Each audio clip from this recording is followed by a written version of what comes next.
अलग दर्द है साहब, आईने बिखर गए, पत्थर सहेजने गए। हिंदी के सभी कवियों को, कविता प्रेमियों को, साहित्य प्रेमियों को, सुधीजनों को मेरा प्रणाम। मैं रविशंकर सिंह आप सभी का स्वागत करता हूँ काव्य संध्या कविता के रंग रामदरस मिश्र के संग, जिसका पिछली 43 कड़ियों से सानिध्य कर रहे हैं हिंदी साहित्य के प्रोधा साहित्यकार आदरणीय रामदरस मिश्र जी। संचालन कर रहे हैं ओम निश्चल जी। बांसुरी पर हमारा साथ देते हैं वेद मित्र शुक्ल जी। और पिछली 43 कड़ियों से इस कार्यक्रम का संयोजन कर रही हैं प्रोफेसर स्मिता मिश्र। इस कार्यक्रम को प्रारंभ करने से पहले, संचालन की पदभार आदरणीय ओम निश्चल जी की ओर भेजने से पहले, अपना एक छोटा सा मुक्तक आदरणीय गुरुवर रामदरस मिश्र जी के चरणों में रखता हूं कि जब नैन से नैन भिगोए लिए तब नैन से नैन मिलाए सके, जब नैन से नैन भिगोए लिए तब नैन से नैन मिलाए सके, हम नैन को मूंद के बैठ गए सुख नैनन आए समाए सके, हम नैन को मूंद के बैठ गए सुख नैनन आए समाए सके, भ्राता जो देख लिए उनके, भ्राता जो देख लिए उनके, भय से नहीं बात बताए सके, प्रीति की रीति अनोखी सके, प्रीति की रीति अनोखी सके, और लाए नहीं घर लाए सके। इन्हीं पंक्तियों के साथ संचालन के पदभार आदरणीय ओम निश्चल जी के हाथों में सौंपता। बहुत बहुत धन्यवाद आपके इस पद के लिए, बहुत आभारी हैं। इसमें भी लगता फागुनी रंग मिला हुआ है। रविशंकर जी बहुत अच्छा लग रहा है। और कविता के रंग रामदरस मिश्र के संग की ये 43वीं कड़ी है, जिसमें डॉक्टर मिश्र आज जिन कवियों के सानिध्य में होंगे हैं, वे हैं श्री लक्ष्मी शंकर वाजपेयी, जाने माने गजल गो, रीता दास राम जी मुंबई से सुपरिचित कवयित्री, तिथि दानी जो लंदन में रहती हैं और अभी वे जबलपुर में हैं, वहां से ज्वाइन कर रही हैं, हमारी आदरणीय आमंत्रित कवयित्री, और कोलकाता से पूनम सोनछत्रा युवा कवयित्री। इसके साथ ही जो भी यहाँ पर साहित्यिक जन जुड़े हुए हैं, जिसमें कि वाराणसी से, पटना से, मुंबई से, कई शहरों से लोग जुड़े हैं। डॉक्टर रंजना अरगड़े जी जुड़ी हैं अहमदाबाद से, संगीता मिश्रा जी पटना से जुड़ी हैं, कई लोग जुड़े हुए हैं, कार्तिकेय शुक्ला जुड़े हुए हैं। सबका हार्दिक स्वागत और अभिनंदन। और आज की काव्य संध्या की शुरुआत हम करना चाहेंगे डॉक्टर वेद मित्र शुक्ल के की मंगल ध्वनि से। वेद मित्र शुक्ल जी दिल्ली विश्वविद्यालय के एक कॉलेज में अंग्रेजी के असिस्टेंट प्रोफेसर हैं। मंगल ध्वनि। जी सादर नमस्कार गुरुवर रामदरस मिश्र जी को, माता जी को प्रणाम, सादर प्रणाम। आप सभी को सादर प्रणाम, अभिनंदन आप सभी का।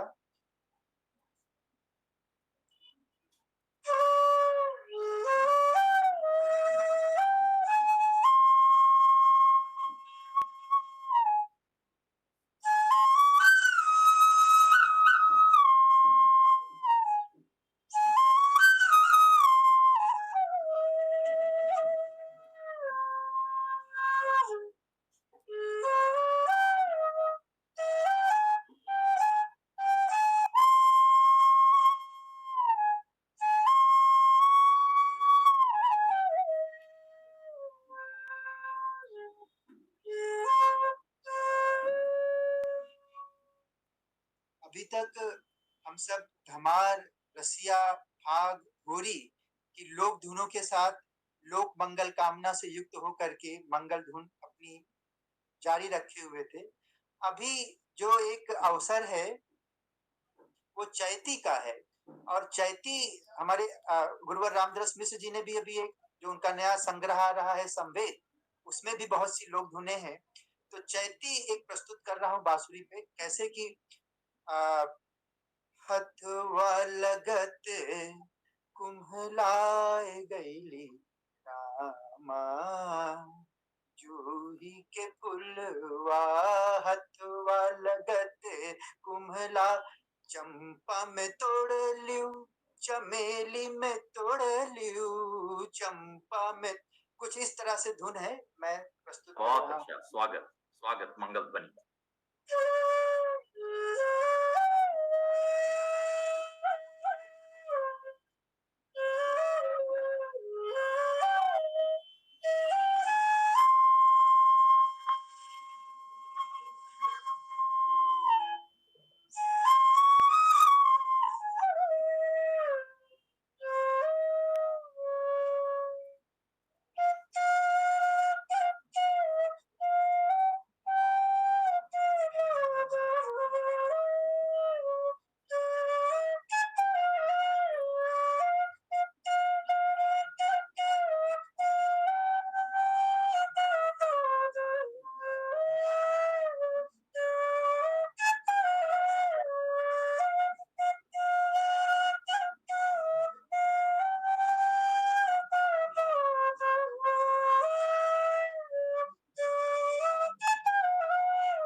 बहुत धन्यवाद इस मोहक चैती के लिए और इस मंगल ध्वनि के लिए किन शब्दों में धन्यवाद दें।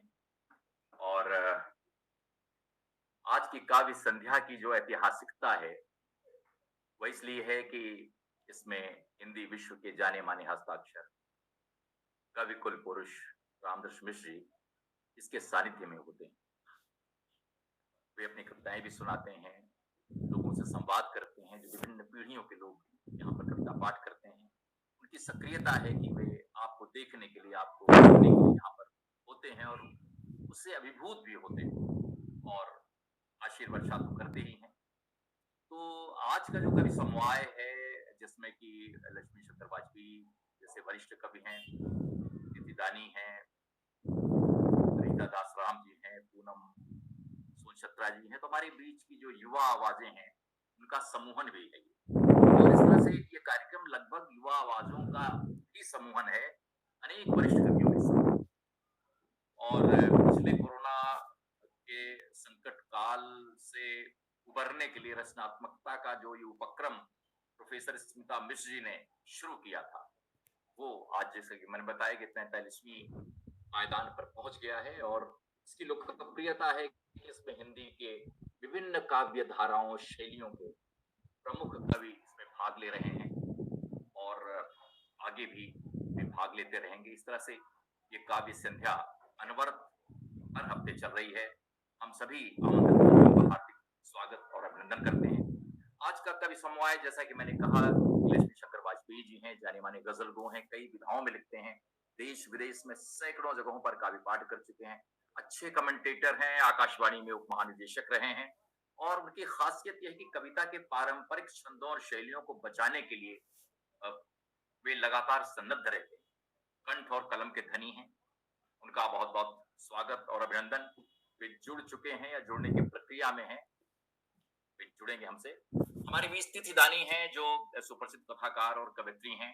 वे लंदन में रहती हैं, लेकिन इन दिनों जबलपुर अपने पिता के पास आई हुई हैं, और वहीं से वे ज्वाइन कर रही हैं। बहुत ही अच्छा लिखती हैं, कहानियों में सिद्ध हस्ता है, यद्यपि उनका उनका कविता संग्रह इससे पहले आ चुका है 2018 में। हमारे बीच इस कवि समवाय में सम्मिलित है रीता दासराम जी, जो कि कविताएं लिखती हैं, कहानियां लिखती हैं, और विमर्श के हर मंच पर सहभागी नजर आती हैं, सक्रिय नजर आती हैं। वे हैं, उनका भी हाल में कहानी संग्रह भी आया है, तो हमारे लिए बहुत अच्छी बात है। और इस कवि मंडल में पूनम सोनछत्रा जी हैं, जो गणित की प्रोफेसर हैं, गणित की अध्यापिका हैं कोलकाता में, और कविताएं लिखती हैं, और कई मंचों पर वे शिरकत कर चुकी हैं, भारत भवन सहित अनेक जो कवि मंच हैं, अनेक जो साहित्यिक संस्थान हैं, की बड़ी प्रतिष्ठा है युवा कवियों के बीच में। तो बहुत बहुत स्वागत और अभिनंदन। आज के इस कार्यक्रम की शुरुआत मैं करना चाहूंगा तिथि दानी जी से। जैसा कि मैंने बताया, कथाकार कवित्री हैं। 2018 में उनका संग्रह प्रार्थना रत बत्तखें आ चुका है, जो ज्ञानपीठ से प्रकाशित हुआ था। उन्हें कुछ पुरस्कार भी हासिल हुए हैं, भारतीय उच्च आयोग लंदन, डॉक्टर लक्ष्मी मल सिंघवी हिंदी साहित्य प्रोत्साहन योजना के तहत हिंदी गौरव सम्मान से। उनकी कविताओं में उनकी कहानियों से अलग जो कविता का अपना मिजाज होता है, कहानियों की संरचना और कविता की संरचना में कुछ कुछ फर्क होता है। कुछ कहानीकार कितनी बीहड़ कहानियां लिखते हैं, लेकिन कविताओं में अत्यंत कोमल नजर आते हैं, और उनका जो आत्मनिरीक्षक है काफी सक्रिय नजर आता है। ऐसे लोगों में मैं गीत चतुर्वेदी को रखता हूँ। कहानियां आपका दम निकाल लेंगी, लेकिन कविताएं आपको राहत देंगी। लेकिन तिथि दानी जी के साथ ऐसा ही, कहानियां भी आपको बहुत रम्य लगेंगी, भीतर की यात्राओं में आपको शरीक करेंगी, आत्मनिरीक्षण के साथ जो मानव का मनोविज्ञान है उसकी तह में जाती हैं। और उनकी कविताओं में भी ये स्वर कुछ मुखर है। अपने वर्तमान कविता शिल्प के साथ वे रहते हुए जो कविताएं लिख रही हैं, उनकी काफी तारीफ होती है। उनकी कुछ पंक्तियों के साथ मैं उनका आवाहन करना चाहूंगा। उनकी कविता का एक टुकड़ा है, मैं हर भेदभाव खत्म करना चाहती हूँ, मगर जर्रे जर्रे तक पहुंचती मखमली हवा की तरह। मैं खुशियों की प्याली में मुस्कुराहटें पीना चाहती हूँ, मैं हर भेदभाव खत्म करना चाहती हूँ, मगर जर्रे जर्रे तक पहुंचती मखमली हवा की तरह। मैं खुशियों की प्याली में मुस्कुराहटें पीना चाहती हूँ, मगर फूलों पर मंडराते भौरे की तरह। हाँ, मैं दुनिया की तमाम बुराइयां दूर करना चाहती हूँ, इसलिए मैं अपने बचपन में लौटना चाहती हूँ। और ये संयोग ही है कि वे बचपन में लौटना चाहती हैं और लौट चुकी हैं। उनका बचपन इस समय अपनी बिटिया के साथ बीत रहा है। तो बिटिया का जो बचपन है, वो उनका भी बचपन इस समय है। तो चलिए, इस बचपन के बीच रहते हुए, इस कलरव के बीच रहते हुए तिथि दानी क्या महसूस कर रही हैं? जबलपुर बहुत दिनों बाद आई हैं। अपनी कविताओं से उनकी कविताओं के लिए मैं आमंत्रित करता हूं तिथि को कि वे आए और अपनी कविताएं सुनाएं। तिथि दानी जी नमस्कार। मेरी आवाज ठीक तरह से पहुंच रही है आप जी तक? जी जी जी, पहले तो मैं माफी चाहूंगी क्योंकि इंटरनेट की प्रॉब्लम थी, तो बार बार मैं डिस्कनेक्ट हो रही थी। पर अब पापा की अपने आईडी से आई हूँ, और आज 10 या 12 मिनट का समय है। जी जी बिल्कुल। तो और कोई खास विषय नहीं है, कोई जैसा विषय नहीं, मुझे समझ आ निर्बंध रहा है। ठीक है। निर्बंध आख्यान की तरह। तो हाल ही में लिखी हुई कविता पहले आपको सुनाती हूँ, फिर कुछ साल पुरानी कविता सुनाऊंगी। जी जी तो दुख जो है वो मुझे बहुत आकर्षित करता है, और जैसे कि दुख वाले गीत भी बड़े मधुर होते हैं, तो उसी तरह की प्रेरणा में मैंने ये कविता लिखी है जी और उसी श्रृंखला की कविता है दुख की कविताएं। और आप सभी की आभारी हूँ। इससे पहले की कविता शुरू करूँ, आप सभी का आभार प्रकट करती हूँ और सभी को बधाई देती हूँ जितने भी रचनाकार यहाँ उपस्थित हैं। दुख की कविताएं। दुख की कविताएं बहुत आकर्षित करती हैं हमेशा ही सबको, जैसे दुख भरे गीतों की मधुरता। अचंभित हूँ क्यों महसूस होता है दुख से पुराना गहन रिश्ता। सोचती हूँ दुख क्या है, सोचती हूँ दुख क्या है, दिल की आर्द्रता पर बार बार आ जमने वाली फंगस, जिसे घिस कर निकाल दिया हो आज तो अगले दिन और भी गहरे रंग में उगती है विद्रोह में। या ढीठ सिल्वर फिश कीड़े की प्रजाति जो अचानक गोली की तरह आकर लगते हैं आपके स्वच्छता बोध पर। उनका जन्म किस नेपथ्य में होता है, उनका जन्म किस नेपथ्य में होता है कहना है बेहद मुश्किल। एक दोपहर चमकीली घास पर बैठे हुए दुख को उसकी चमक न्यून करते ग्रास होपर में पाया। फिर दुख मुझे अक्सर रोगी की नब्ज जांचती नर्स की पनीली आंखों में भी दिखा। जिस दिन लोगों का जन्मदिन आया, जिस दिन लोगों का जन्मदिन आया, वे दुख के चाकू से बढ़ती उम्र का केक काटते नजर आए। हाँ क्या बात। जिसने बहुत जब जब बात। किसी को दिलासा दी, जिसने जब जब किसी को दिलासा दी, उनके स्पर्श में हमेशा दुख की ऊष्मा झरती रही। ईर्ष्यालुओं के अस्तित्व के तरु पर, ईर्ष्यालुओं के अस्तित्व के तरु पर दुख की अमर बेल लिपटी रही। हिंसा की कूची मनुष्यता के कैनवस पर दुख को युद्ध की शक्ल में चित्रित करती रही है अब तक। हिंसा की कूची मनुष्यता के कैनवस पर दुख को युद्ध की शक्ल में चित्रित करती रही है अब तक। लेकिन यही दुख है, लेकिन यही दुख है जो मुझे सर्वाधिक प्रिय है, क्योंकि जब जब मैंने ईश्वर को पुकारा, जब जब मैंने ईश्वर को पुकारा कि तुम कहाँ हो, तो आंसुओं ने गालों पर दिया बोसा, तो आंसुओं ने गालों पर दिया बोसा, कहा तुम कभी अकेली नहीं, क्या तुम बात है, कभी क्या बात अकेली है। नहीं, हम सेकंड के सबसे छोटे हिस्से में भी तुम्हारे साथ हैं। और फिर मेरे होठों से आलिंगनबद्ध हो गई साहस की एक सहज मुस्कान। बहुत अच्छा, बहुत अच्छा। जी जी बहुत धन्यवाद। हमारे में कविताएं पढ़ रही हैं, बहुत ही अच्छा पढ़ रही हैं आप। इस समय लक्ष्मी शंकर वाजपेयी जी भी जुड़ गए हैं, जैसे कि मैंने कहा कि कविता के बहुत वरिष्ठ हस्ताक्षर हैं और वे आपको सुन रहे हैं, ये मुझे आश्वस्ति है। जी वातायन पर भी वो समय समय पर आते रहते हैं, पर जब भी वो जुड़े हैं तब मैं किसी न किसी वजह से नदारद हो गई हूँ, पर मैंने नहीं, इस समय बाद में वो कार्यक्रम देखा। दोनों अभिमुख हैं। जी तिथि जी। जी अगली कविता पर बढ़ती हूँ, अ, जिसका शीर्षक है दो सहेलियां झूले पर। ये मेरे पहले संग्रह से ही है। जी स्कूल से अभी अभी लौट कर आई, स्कूल से अभी अभी लौट कर आई, लाल रंग के दहकते स्वेटर पहने वे दो सहेलियां थी। पुराने टायर का झूला दरख्त पर बांधे, कुछ बेखुदी कुछ होश में वे झूल रही थी, वे झूल रही थी। आंखें मीचे फिर आंखें खोल खिलखिलाते। बचपन से जवानी के झूले पर चढ़ने की तैयारी में वे बातें कर रही थी पृथ्वी से बाहर किसी ग्रह पर घर बनाने की। उनकी हंसी में समा गए थे पृथ्वी के प्राण, उनकी हंसी में समा गए थे पृथ्वी के प्राण। आकाश झुक गया था उनके अभिवादन में, चोटियों में बांध ली थी उन दो सहेलियों ने बारिश, सांसों में खींच ली थी गुलाबों की खुशबू। टायर में भर ली थी उन्होंने, टायर में भर ली थी उन्होंने अल सुबह की पाक साफ हवा। अपने शरीर के चुंबकत्व से खींच ली थी उन्होंने कण कण की ऊर्जा।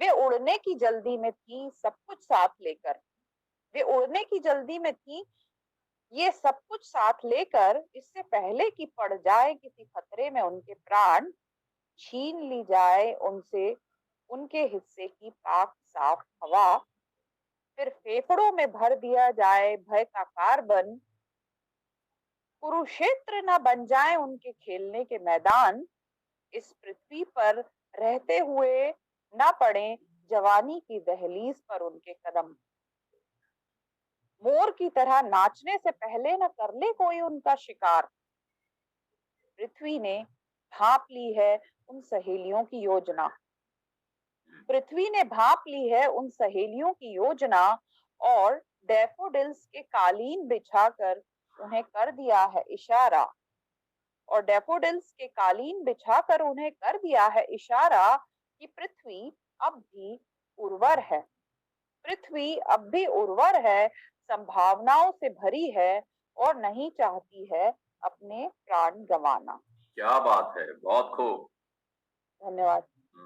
मेरे ख्याल में मेरा समय हो गया है या अभी आपका समय है, अभी आपका समय है। तो एक छोटी कविता के लिए या कविता की अवधि सुनने वालों की तृप्ति पर भी निर्भर करती है, जैसे एक रोटी और। जी, जी। तो मैं एक और थोड़ी सी गंभीर कविता फिर सुनाना चाहूंगी। जी बिल्कुल। मृत्यु से आत्मीय संवाद। मैं तुम्हारे लिए एक गर्भस्थ शिशु की तरह रही, मैं तुम्हारे लिए एक गर्भस्थ शिशु की तरह रही, तुम मेरे लिए एक रहस्यों से भरा अचिन्हा विश्व, मेरे कानों पर गिरता रहा दुत्कार और चीत्कार का शोर, किसी ने तुम्हें अनबूझ पहेली बताया, किसी ने तुम्हें अनबूझ पहेली बताया, किसी ने कोसा और जी भरकर दी गालियां, अरे सुनो, अरे सुनो, अभी मुंह फेर कर जाओ मत, इन बातों का रथ तुम्हारे पहियों पर ही चलता है, इसलिए अपनी स्मृतियों की स्वेटर उधेड़ रही हूँ और अपनी स्मृतियां तुम्हें सौगात में दे रही हूँ। उस वक्त कोई थपकियां देकर सुला रहा था मुझे, गर्म मखमली अदृश्य भारी कंबल उड़ा रहा था मुझे। फिर अचानक मेरे धावक दिल ने पकड़ ली रफ्तार, कान सुनने लगे मधुमक्खियों का गुंजन, खोपड़ी हो गई संतरे की दो पांख, अनुभूतियां बदलने लगी करवट दर करवट। मेरा अंत मुझे करीब लगने ही लगा था कि तभी आया थिरकता हुआ रंगों का प्लाज्मा, जो अभिज्ञ आकृतियों के जलीय बादलों में बदल गया, कि तभी आया थिरकता हुआ रंगों का प्लाज्मा, जो अभिज्ञ आकृतियों के जलीय बादलों में बदल गया, जिसके आर पार दिखने लगी सभी आकाश गंगाओं की चादरें, जिनमें समाते रहे रंगों की प्यालियों से छलकते पिघलते रंग।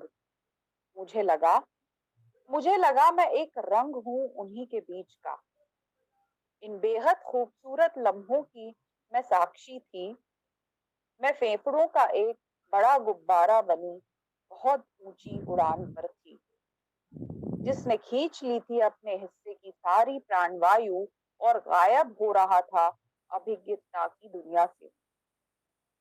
असंख्य तितलियों की अगुवाई में गुरुत्वाकर्षण की सीमा को लांघना, असंख्य तितलियों की अगुवाई में गुरुत्वाकर्षण की सीमा को लांघना, घास के हरे मैदानों के बीच बहती नदी के ऊपर उड़ना, फिर इस कायनात से बिल्कुल अलग एक तारामयी आकाश में पहुंचना एक स्वर्गिक आनंद था, जहां अकेलेपन का स्थानापन्न थी उमंगों की उत्साह भरी नीरवता, जो मेरे प्रफुल्लित अस्तित्व पर बेसाख्ता दे रही थी दस्तक। तभी मेरे मरहूम दोस्त ने मुझे लौट जाने को कहा, तभी मेरे मरहूम दोस्त ने मुझे लौट जाने को कहा और धक्का दे दिया। अब मैं अस्पताल के उसी बिस्तर पर हूँ, अब मैं अस्पताल के उसी बिस्तर पर हूँ जहां से शुरू हुई थी तुम तक पहुंचने की अविस्मरणीय यात्रा। अब फिजाओं में गूंज रही है मेरे लौटने की खुशियां। अब फिजाओं में गूंज रही है मेरे लौटने की खुशियां। और मैं सिर्फ एक शाश्वत दर्द। धन्यवाद। बहुत बहुत धन्यवाद तिथि जी। आपकी कविताओं की जो वैचारिक यात्रा है, जिसमें अपनी भी आपने फैंटेसी शामिल की है, और मृत्यु और दुख से गुजरने का जो कवि का साक्षात्कार होता है कुछ अलग होता है, उसकी संरचना अलग होती है। जी, कभी गीत के बहाने से गिरिजा कुमार माथुर ने जो पद दिया था हिंदी को, शायद उसकी जोड़ का कोई पद भी नहीं मिल पाया है। छाया मत छूना मन, होगा दुख दूना। नीरज ने कभी इसको अपने गीत में पिरोया था, मैं न जन्म लेता तो शायद विपदाएं रह जाती। तो दुख इस तरह से मुक्तिबोध से लेकर बड़े कवियों तक बड़े झीने अंदाज में, किसी कवि का दुख किसी सामान्य आदमी का भी दुख हो सकता है, लेकिन कवि की लेखनी से निस्तृत उसके दुख का जो निर्वचन है, एवरमेंट्स, वो उसे कविता का स्तर प्रदान करता है। बहुत धन्यवाद आपको यहाँ होने के लिए। हमारी इस शुक्रिया। कवि सभा में बड़े अच्छे हिंदी के कवि शामिल हैं। जसबीर त्यागी जी दिल्ली से, रंजना हरगड़े जी अहमदाबाद से, रश्मि झा जी दिल्ली से, कार्तिक शुक्ल बनारस से, मुकुल जी मुकुल अमलास बहुत अच्छी कवित्री हैं, वे नागपुर से हैं, नरेश अग्रवाल जी जमशेदपुर से यहाँ पर हैं, और भी बहुत से लोग हैं। प्रभात पांडे जी कोलकाता से हैं, जो गंभीर समाचार के संपादक रहे हैं। प्रियांशु जी हैं, राजेंद्र दानी जी आपके पिताजी हैं ही, वे सुन रहे हैं, जाने माने कथाकार है हमारे समय के। रजेश त्रिवेदी जी नवोदित प्रवाह के संपादक यहाँ पर हैं, और इसी के साथ संगीता मिश्रा जी हैं पटना, शशांक जी हैं यहाँ दिल्ली से, और श्रद्धा सुनील जी हैं जबलपुर से, सुन रही हैं आपको। और सबका स्वागत विशाखा मुलमुली जी हैं, बहुत अच्छी कवित्री हमारे समय की, वे यहाँ पर हैं। धीरे धीरे और लोग जुड़ रहे हैं, और हम अब कविता के जिस पायदान पर पहुंचने वाले हैं, पूनम सोनछत्रा जी की ओर मैं मुड़ना चाहता हूँ। वे कोलकाता से हैं, एमएससी हैं, बीएड हैं, और मैथमेटिक्स पढ़ाती हैं, और कविता का जो गणित है उसमें भी काफी, मतलब कविता का गणित, गणितीय कविताएं नहीं, बिल्कुल संवेदना का जो समीकरण इतना संतुलित है कि आप सुनेंगे तो खुद ही महसूस करेंगे। और रेखता में इनकी गजलें भी आई, गजलों में भी इनकी महारत है, और कई पत्र पत्रिकाओं में, पोर्टल पर, वेब पोर्टल पर इनकी कविताएं हैं। भारत भवन में इन्हें सुन चुका हूँ, बहुत अच्छी कविताएं लिखती हैं। स्वागत और अभिनंदन पूनम सोनछत्रा जी। लेकिन इनकी एक कविता है जिससे मैं इनका आवाहन करना चाहता हूँ। एक कविता छोटी सी है, पत्थर, लेकिन कुछ अजब सी है, आप देखेंगे उसमें भी कविता की चिंगारियां हैं। मैं तुम्हारे नाम पर कविताएं लिखकर कुछ इस तरह छोड़ देती हूँ, जिस तरह कोई मंदिर में बुद्ध के पैरों पर पूजा के फूल रखकर चला जाए। मैं तुम्हारे नाम पर कविताएं लिखकर कुछ इस तरह छोड़ देती हूँ, जिस तरह कोई मंदिर में बुद्ध के पैरों पर पूजा के फूल रखकर चला जाए। क्या फर्क पड़ता है, दोनों पत्थर ही तो हैं। ये कविता है, और इस कविता के बहाने में पूनम सोनछत्रा जी का आह्वान करता हूँ, आमंत्रित करता हूँ कि वे कविताएं पढ़ें। स्वागत पूनम जी। बहुत बहुत धन्यवाद आप सभी का। सबसे पहले रामदर्श मिश्र जी के चरणों में सादर प्रणाम मेरा। जो स्थिति सागर के समक्ष एक छोटी सी बूंद की होती है, वही स्थिति मेरी इस वक्त है। आप सभी वरिष्ठ कवियों का और श्रोताओं का हार्दिक आभार, बहुत बहुत धन्यवाद। मैं कविताएं शुरू करती हूँ। सबसे पहली कविता जो मैं पढ़ने जा रही हूँ उसका शीर्षक है परिणति। भीड़ में रहते हुए ऐसी बहुत सी बातें हैं जो उद्विग्न कर सकती हैं। सबसे अधिक भीड़ में रहकर भी भीड़ न होना। एक रची बसी मानसिकता से दूर, अनेकता में एकता का खंडन करते हुए समूह में उड़ता वह इकलौता पक्षी, जो एक खूबसूरत न सही लेकिन निश्चित पैटर्न को बिगाड़ने का जिम्मेदार है। अनचाही गंध, एकटक दृष्टि, अनचाहे स्पर्शों के बीच भी अपनी सोच में डूबा व्यक्ति समाज के उजले मुख पर किसी धब्बे सा है, पानी में रेत सा अघुलनशील। इसी पवित्र ग्रंथ में अनावश्यक शेपक की तरह, जो अपना मुंह खोलते ही कैंसर सी असह्य पीड़ा देता है। हर सोच, हर विचारधारा में मिसफिट, एक नया धर्म बनाने को आते। हालांकि धर्म एक धर्मनिरपेक्ष शब्द है, जिसके भविष्य के गर्भ में केवल दो ही संभावनाएं, या तो पागल करार किया जाना या फिर ईश्वर रूप में प्रतिष्ठित किया जाना। हालांकि बहिष्कृत उसे दोनों ही परिस्थितियों में होना है। क्या बात। शुक्रिया। अगली कविता, इसका शीर्षक है वक्त बीत रहा। परिवर्तन प्रकृति का नियम। यह पढ़ते पढ़ाते मैंने पूरी शिद्दत के साथ अपने रिश्तों में की स्थिरता की कामना। प्रकृति हर असहज कार्य भी पूरी सहजता के साथ करती है। परिवर्तन जैसे हौले हौले किसी पहाड़ की चोटी से फिसलते जाना, डूबना उतरना अपनी ही संवेदनाओं के समुद्र में। मैं कदली में कपूर और सीप में मोती सा ठहर जाना चाहती। एक तितली मेरे कंधों पर आकर बैठ गई और वक्त मुट्ठी में कैद परिंदे सा फड़फड़ाने लगा। मैं तितली के रंगों में खो गई।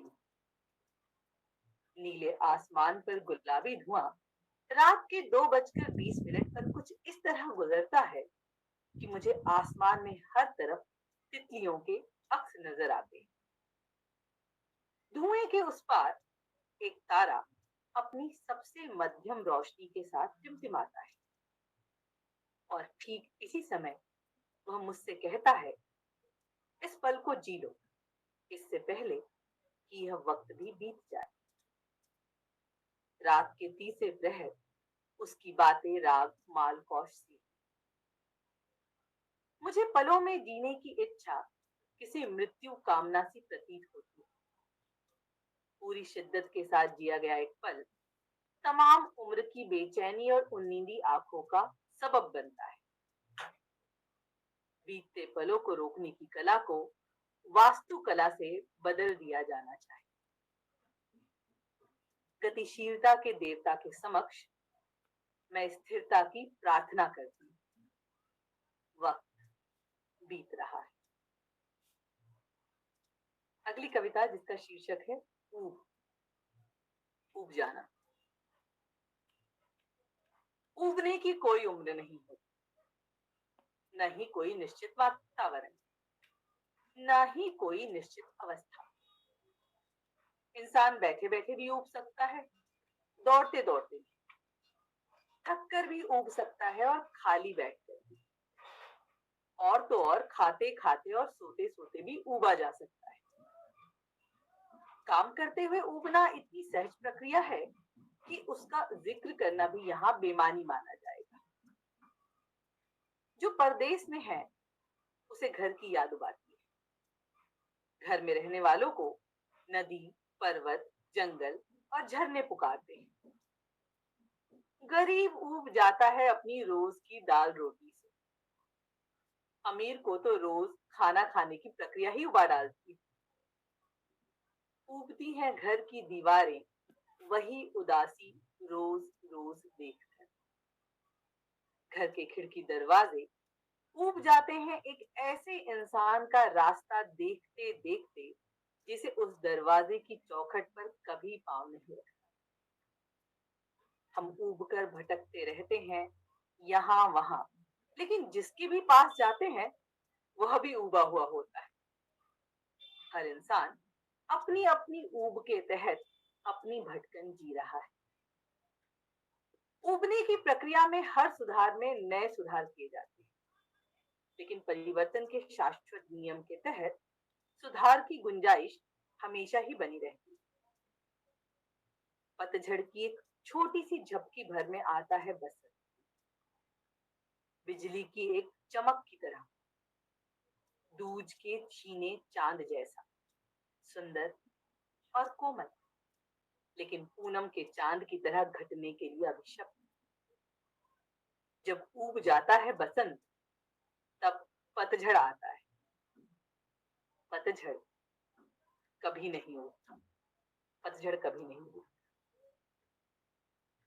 शुक्रिया। मेरा समय हो गया है या एक और छोटी कविता सुनाएं, उससे समाहार करें। जी। अंतिम कविता पढ़ रही हूँ जिसका शीर्षक है स्त्रियां बचा लेती हैं। इस महीने के वागात में यह कविता पब्लिश हुई है। स्त्रियां अक्सर बचा लेती हैं एक मुट्ठी अनाज, कहती हैं इससे बरकत रहती है। सहेज रखती हैं नए पुराने कपड़े, जाने कब कौन से अवसर पर काम आ जाए। गाहे बगाहे बचाती हैं ज्यादा घी, थोड़ा तेल, जरा सी शक्कर और कुछ छटाक मसाले, कुछ ऐसे कि न तो भोजन से स्वाद कम हो और न ही जीवन से मिठास कम हो। बचा रखती हैं एक टूटे तड़के फ्रेम में एक पुरानी तस्वीर। ये तब की बात है जब बबुआ इतना सा था। पुराने बर्तन, कमजोर कुर्सियां, वक्त बेवक्त के लिए दवाइयां, सुई धागा, बिखरे रबर बैंड्स और यहाँ तक कि माचिस की एक तीली। इनके छोटे से भंडार घर में हर भूली बिसरी चीज के लिए जगह है। और तो और बचा लेती हैं आईने पर चिपकी बिंदी, नींद की एक झपकी, आंख की कोर में अटका एक आंसू। तब भी जब नहीं बचा पाती अपने लिए प्यार और इज्जत के साथ साथ दो घड़ी का सुख। बहुत बहुत धन्यवाद। बहुत धन्यवाद इन संवेदनशील कविताओं के लिए पूनम जी, आपका। और हम चलते हैं रीता दास राम जी के कविताओं के पास।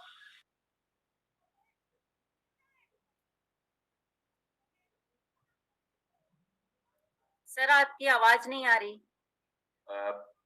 रीता जी का आह्वान करना चाहता हूं मैं इसके बाद। और रीता जी के बारे में जैसा कि बता चुका हूं कि वे मुंबई में रहती हैं, कविताएं और कहानियां लिखती हैं। इनके 2 संग्रह प्रकाशित हो चुके हैं, तृष्णा और गीली मिट्टी के रूपाकार। अभी हाल ही में इनका कहानी संग्रह आया है, इसका नाम है समय जो रुकता नहीं। लेकिन इसके साथ ही स्त्री विमर्श के अनेक मंचों पर ये सक्रिय नजर आती हैं। हेमंत स्मृति सम्मान सहित अनेक सम्मान इन्हें मिले हैं और लगातार इनका जुनून साहित्य और कविता, विमर्श और कहानियों से जुड़े रखता है। इनकी कविता का एक टुकड़ा है जो मुझे समझ में आया है, जो यहाँ प्रस्तुत करते हुए मैं इनका आह्वान करना चाहता हूँ। प्यास और पानी का रिश्ता, एक खुरदुरी सच्चाई को झुठलाने की कोशिश करना ही सही मायने में जीना है। एक खुरदुरी सच्चाई को झुठलाने की कोशिश करना ही सही मायने में जीना है, जिसे हम नकारते हैं सारी जिंदगी। वैसे जिंदगी नकारना भी बड़ी बात है। ऐसी नुकीली कविताओं की कवयित्री रीता दास राम जी से आग्रह है कि वे कविताएं। स्वागत रीता जी। मंच को नमन करती हूँ, सभी को मेरा प्रणाम। काव्य संध्या 43 के इस मंच को सादर नमन। रामदरस मिश्र सर, आदरणीय, आपको प्रणाम करती हूँ। आपसे मिलना बहुत ही सुखद था मुंबई में। ओम निश्चल सर, आपको भी मेरा प्रणाम। वेद मित्र जी, लक्ष्मी शंकर वाजपेयी जी, तिथि दानी जी, पूनम जी एवं यहाँ उपस्थित सभी विद्वज्जनों को मेरा प्रणाम करती हूँ। श्रोताओं का अभिवादन करती हूँ। कविता पाठ के लिए बुलाया गया है तो कविता पाठ ही करूंगी। मेरी पहली कविता शीर्षक नहीं, चांदी सा चमकता है समय, चांदी सा चमकता है समय, सोने सा गुजर जाना चाहती हूँ। समय कुछ कहता है, कुछ और ही सुनना चाहती हूँ।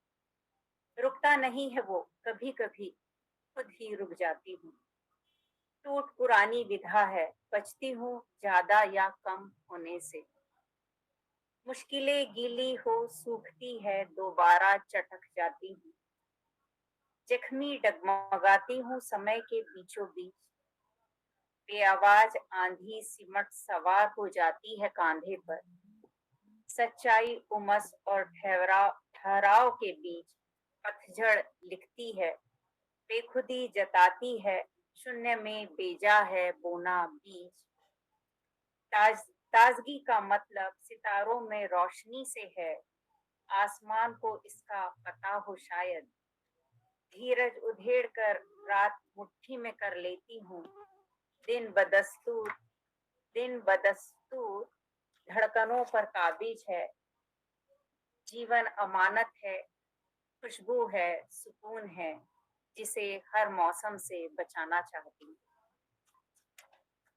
बहुत अच्छा, बहुत अच्छा। धन्यवाद सर। मेरी दूसरी कविता है प्रार्थना।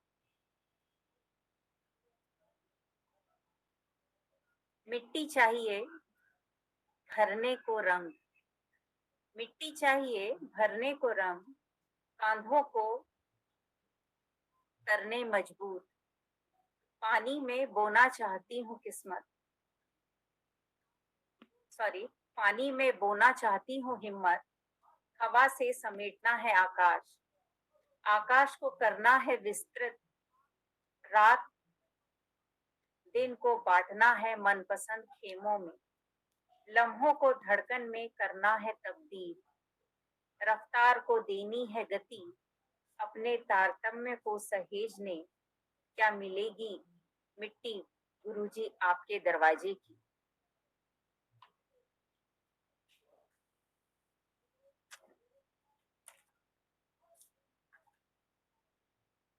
मेरी अगली कविता है स्त्री तुम। स्त्री तुम बोई जाओगी हर बार नए तरीके से, हर मिट्टी में अलग, हर जलवायु में अनोखी। तुम्हें बसने नहीं दिया जाएगा, कसूर है तुम्हारा। उत्खनन के बाद भी तुम मृदु, कोमल और अविभाज्य बनती जाती हो। तुम फिर उग आती हो, पर जीवों का आधार बनती तुम। बनाना, सहेजना, मढ़ना, गढ़ना, बुनना है प्रकृति तुम्हारी। आविष्कार हो, जननी हो, जीवन हो तुम पृथ्वी का अंतरंग सूत्र, तुम आकाश का उत्ताप छंद, तुम ढोल मजीरा गीत मृदंग, तुम घुंघरू पायल बोल खनक तुम। पृथ्वी का संगीत तुम, आह्लाद और आलाप तुम। जीने की परिभाषा तुम, जीवों का अनुराग तुम। कण कण में तुम घटवासी, अनंत का ज्योत बिंदु तुम। नियति की पराकाष्ठा तुम, आगाज तुम, परवाज तुम। हार भी तुम में, मानवता की जीत भी तुम। अंत तुम, शुरुआत तुम, गीता का विस्तार तुम। बनी रहो इस पृथ्वी पर, इसका सूरज चांद और आसमान तुम। यहाँ जीवन का रीत धुन स्वप्न और श्रृंगार हो तुम।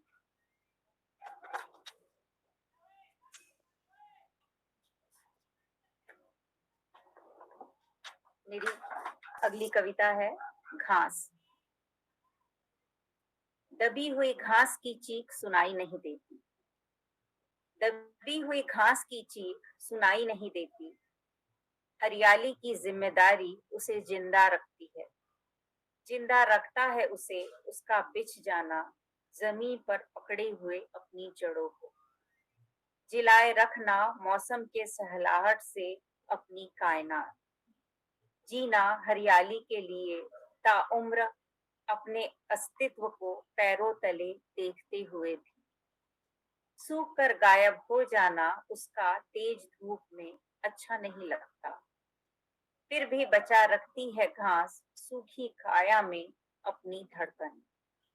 बारिश की हल्की फुहारों में उग फैलती पसर जाती है चौगुनी विस्तार से धरा पर। पिरोती शालीनता से ध्वज का हरा सम्मान। दूब बनी जाती है पूजी। हम हरी घास को कुचलते, उसमें भागते दौड़ते खड़े गौरान्वित अपनी धरती पर इतराते हैं, बिना एहसास के कि पैरों तले दबी हुई घास की चीख सुनाई नहीं देती। बहुत धन्यवाद रीता जी। क्या कोई और कविता भी है समाहार के लिए आपके पास? नहीं, बहुत धन्यवाद। रीता जी को हम लोग सुन रहे थे, जिससे मैंने कहा कि बहुत ही सक्रिय रचनाकारों में हैं आज जो लोग हमारे बीच कविताएं लिख रहे हैं। बहुत आपका स्वागत। धन्यवाद सर। कविता के रंग रामदास मिश्र के संग, जिसमें उनकी सहधर्मिणी सरस्वती मिश्र भी होती हैं, वे भी सुन रही हैं। और मैं बता दूं कि अगर रामदास मिश्र जी का लेखन लगभग 70 सालों का या 75 सालों का लेखन है, एक शताब्दी का जीवन लगभग उन्होंने जिया है, उन सारी रचनाओं की प्रथम पाठिका, प्रथम श्रोता सरस्वती मिश्र ही होती है। उनकी सहधर्मिणी है, उनके बगल बैठी, दिख नहीं रही। जैसे सरस्वती लुप्त होती हैं लेकिन हमारे बीच रहती है, उसी तरह वे घर में है लेकिन वे दिख नहीं रही, उनके साथ है। पहले वे दिखती ही, उनका मन होता है तो दिख भी जाती। उन्हें उनका अभिवादन बहुत बहुत इस मंच से। और अब बंधुओं, हमारी टीआरपी कभी कभी बढ़ जाती है अगर मैं ये घोषणा कर दूं कि लक्ष्मी शंकर वाजपेयी जी आने वाले हैं, और जिस मंच पर भी होते हैं उसके लगभग अधिष्ठाता होते हैं। कानपुर के रहने वाले हैं, दिल्ली आकाशवाणी में उप महानिदेशक रहे हैं, कई आकाशवाणी केंद्रों के प्रभारी निदेशक रहे हैं। और खुशबू तो बचा ली जाए, एकमात्र गजल संग्रह उनका है, लेकिन उसकी संक्रामकता इतनी है, जैसे एक संग्रह ही था दुष्यंत कुमार के पास, जिसके 80 से ज्यादा संस्करण हो चुके हैं। और मुझे लगता है कि खुशबू तो बचा ली जाए कि भी लगभग 10 संस्करण हो चुके हैं। उनके पास जो गजलें हैं, बेशक वे तादाद में ज्यादा नहीं है, लेकिन उनके अंतःकरण का आयतन इतना विशाल है कि सुनकर लगता है कि कविता का सत्व तत्व उनकी गजलों में उपस्थित है। जब हम कोई बड़ी बात कहना चाहते हैं और लंबी कविता में उसकी समाई नहीं होती, किसी अन्य छंद में समाई नहीं होती है, तो कभी कभी लक्ष्मी शंकर वाजपेयी जैसे लोग अपनी गजलों में उस ताप को, उस उदात्त ताप को विन्यस्त करते हैं। मैं इनकी गजलों का बहुत फैन हूं, और गजल भी कविताई का एक रूप है।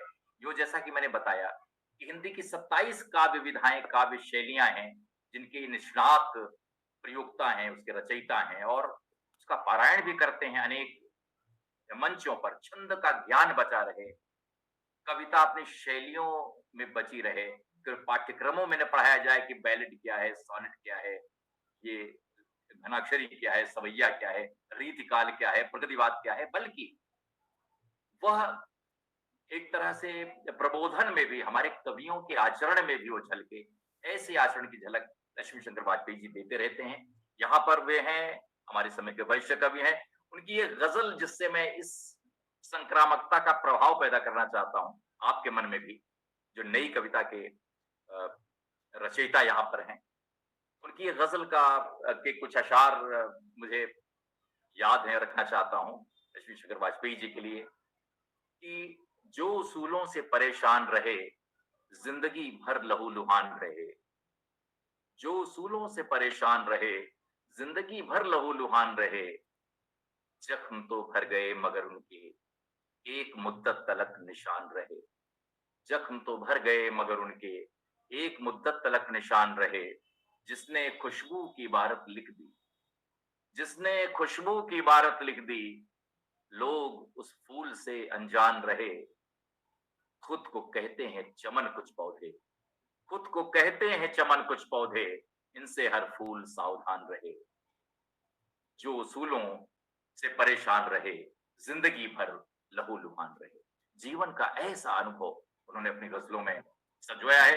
लक्ष्मी शंकर वाजपेयी जी हैं, मैं ज्यादा भूमिका में वक्त नहीं जाया करना चाहता हूँ। उनकी प्रतिष्ठा में जो शब्द हैं वे बहुत ही सच्चे मन से मैंने कहे हैं। बहुत बहुत स्वागत, अभिवादन और अभिनंदन लक्ष्मी शंकर वाजपेयी। जी जी, बहुत बहुत आभार। सबसे पहले डॉक्टर रामदास स्वयं बहुत अच्छे संचालक हैं वे, मैं तो उनके आगे बच्चा हूँ। अरे तो समय पहले बता दीजिए कितना है? 10 मिनट? आपके लिए 12 मिनट है। जी तो डॉक्टर रामदास मिश्र जी को चरण स्पर्श करता हूँ और सरस्वती जी का आपने जिक्र किया, उनको प्रणाम करता हूँ। उस पटल पर जितने लोग हैं सबका अभिनंदन। पहले छोटी सी कविता सुन लीजिए, फिर जी जी जी। कविता है संकेतों की भाषा, साइन लैंग्वेज। कि वे 4-5 के समूह में बातें करते हैं संकेतों की भाषा में। वे 4-5 के समूह में बातें करते हैं संकेतों की भाषा में। देखते बनती है उनके हाथों और उंगलियों के संचालन की मुद्राएं और गति। वे बहुत गहरे डूबे अपने वार्तालाप में, तरह तरह के भाव भरते हैं उनके चेहरों पर। उनकी इस बातचीत का दृश्य बनाता है अजीब कौतूहल का वातावरण। विस्मित हो देखते हैं आसपास के लोग, फिर आपस में फुसफुसाते हैं, दया भाव से लेकर उपहास तक के मिश्रित भावों से। गूंगे हैं, एक फुसफुसाता है दूसरे से। गूंगे हैं, एक फुसफुसाता है दूसरे से। उन्हें दिखता है सिर्फ गूंगापन।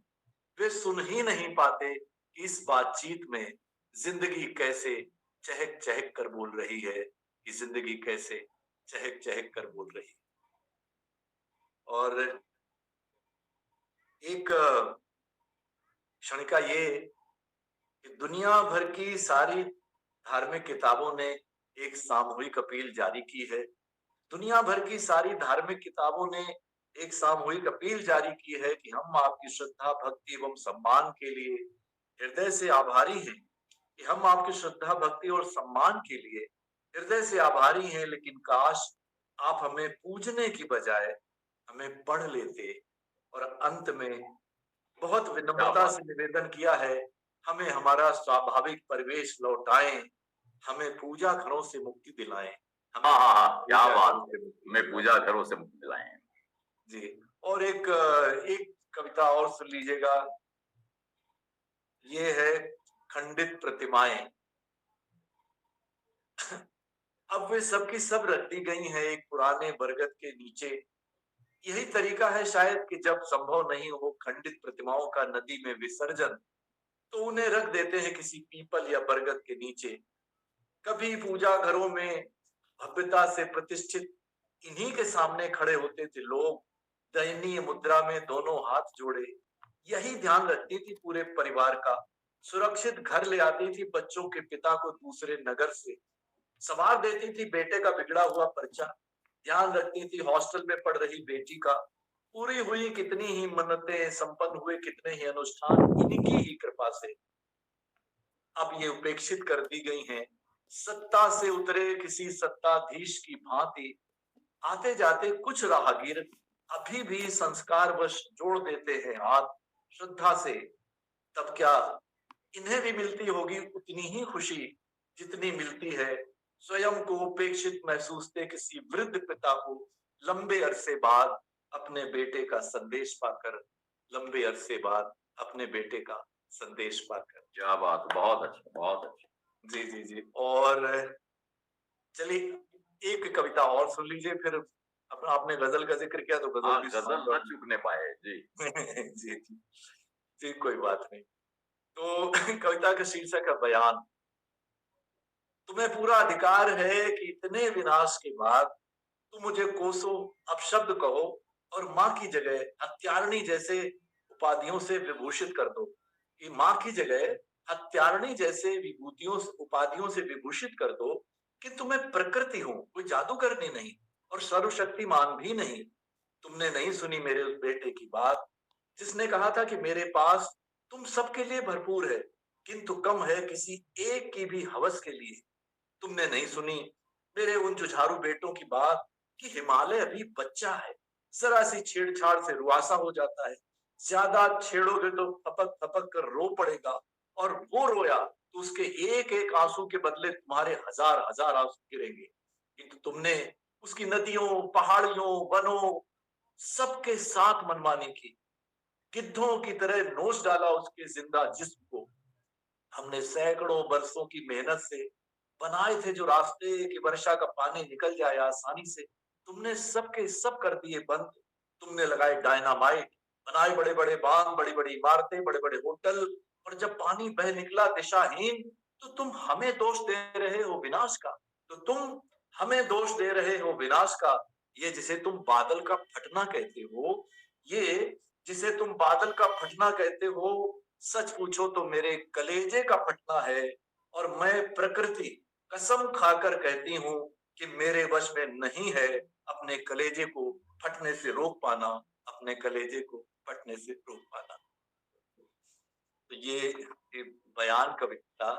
और अब गजल की बात की हमारे डॉक्टर ओम निश्चल जी ने। जी जी। तो ये गजल के कुछ शेर यूं हैं कि ये कायनात के मंजर मुझे बुलाते हैं, ये कायनात के मंजर मुझे बुलाते हैं, नदी पहाड़ समुंदर मुझे बुलाते हैं। ये कायनात के मंजर मुझे बुलाते हैं, नदी पहाड़ समुंदर मुझे बुलाते हैं। और पुकार शेर यूं है कि पुकारता है कोई मुझको मेरे भीतर से, पुकारता है कोई मुझको मेरे भीतर से, हवस के दायरे बाहर मुझे बुलाते हैं। क्या बात है, क्या बात। पुकारता है कोई मुझको मेरे भीतर से, हवस के दायरे बाहर मुझे बुलाते हैं। और शेर ये है कि हुई है शाम चलो जंग की तैयारी करूं, हुई है शाम चलो जंग की तैयारी करूं, तमाम यादों के लश्कर मुझे बुलाते हैं। क्या बात। तमाम यादों के लश्कर मुझे बुलाते हैं। और शेर ये है कि मैं आ न पाया ये मजबूरी मगर आठों पहर, मैं आ न पाया ये मजबूरी मगर आठों पहर, तुम्हारी चिट्ठी के अक्षर मुझे बुलाते हैं, तुम्हारी चिट्ठी के अक्षर मुझे बुलाते हैं। बहुत शुक्रिया। और छुपा लिए थे जो अपने गुनाह दुनिया से, छुपा लिए थे जो अपने गुनाह दुनिया से, वही गुनाह उभर कर मुझे बुलाते हैं, वही गुनाह उभर कर मुझे बुलाते हैं। और मैं अपने दर्द को लफ्जों में ढाल देता हूँ, मैं अपने दर्द को लफ्जों में ढाल देता हूँ। ये आप लोग हैं जो शायर मुझे बुलाते हैं, कि मैं अपने दर्द को लफ्जों में ढाल देता हूँ। ये आप लोग हैं शायर मुझे बुलाते हैं। और आखिरी शेर गजल का, ये खंडहर कोई घर का बुजुर्ग लगता है, ये खंडहर कोई घर का बुजुर्ग लगता है, कि जिसके टूटते पत्थर मुझे बुलाते हैं। क्या बात है, बहुत खूब। कोई घर का बुजुर्ग लगता है कि जिसके टूटते पत्थर मुझे बुलाते हैं। और मेरे ख्याल से समय हो गया या है समय है। आप एक छोटी सी गजल और एक छोटी बहर की, कि फूल कागज के हो गए जब से, फूल कागज के हो गए जब से, खुशबुएं दर बदर हुई तब से। कि फूल कागज के हो गए जब से, खुशबुएं दर बदर हुई तब से। और शेर ये है कि कुछ किसी से भी मांगना न पड़े, कुछ किसी से भी मांगना न पड़े, हमने मांगा है बस यही रब से। कि कुछ किसी से भी मांगना न पड़े, हमने मांगा है बस यही रब से। और शेर ये है कि जब से पानी नदी में आया है, जब से पानी नदी में आया है, हम भी प्यासे खड़े हैं बस तब से। जब से पानी नदी में आया है, बहुत अच्छा, हम भी प्यासे खड़े हैं बस तब से। और शेर ये है कि लाख धोखा है उसकी बाजीगरी, लाख धोखा है उसकी बाजीगरी, लोग तो खुश हैं उसके करतब से। कि लाख धोखा है उसकी बाजीगरी, लोग तो खुश हैं उसके करतब से।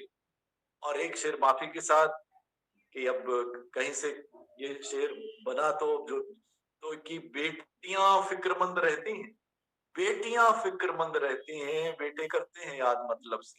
कि बेटियां फिक्रमंद रहती हैं, बेटे करते हैं याद मतलब से। गजल का आखिरी शेर ये है कि जिंदगी को मयार कैसे मिले, जिंदगी को मयार कैसे मिले, हमने सीखा है गम के मकतब से। मकतब पाठशाला। कि जिंदगी को मयार कैसे मिले, हमने सीखा है गम के मकतब से। फूल कागज के हो गए जब से, खुशबुएं दर बदर हुई तब से। बहुत खूब, बहुत खूब, बहुत बहुत धन्यवाद। क्या बात है। यूं तो वाजपेयी जी को सुनना तहत में तो खैर कोई बात नहीं, गजल तो तहत में भी गजब ढाती है, लेकिन इनका तरन्नुम भी अद्भुत है। मैं तो कहूंगा कि एक गजल के 2 शेर भी केवल तरन्नुम से पढ़ते, केवल 2 शेर किसी भी गजल के तरन्नुम से। चलिए सुनिए, जरूर। तो गजल का मतलब ये है, छुपाए राज कितने ही सभी की जिंदगानी है, कोई भी शख्स हो सबकी अलग अपनी कहानी है, छुपाए राज कितने ही। और सिर्फ 2 शेर। करो महसूस उस रब को उधर आकाश को देखो, करो महसूस उस रब को उधर आकाश को देखो, वो कैसी शख्सियत होगी, वो कैसी शख्सियत होगी, ये चादर जिसने तानी क्या बात है, क्या बात है। छुपाए राज कितने ही। और एक शेर ये, वो जब दरिया का हिस्सा था तो दरिया की रवानी था, वो जब दरिया का हिस्सा था तो दरिया की रवानी था, जो अब छूटा है दरिया से तो बस ठहरा सा पानी है, छुपाए राज वाजपेयी जी कुछ और शेर कितने। कहिएगा अभी। नहीं, अभी बंद मत कीजिए, इसके जी कुछ अशआर जी बहुत अच्छे हैं। जी सुनिएगा।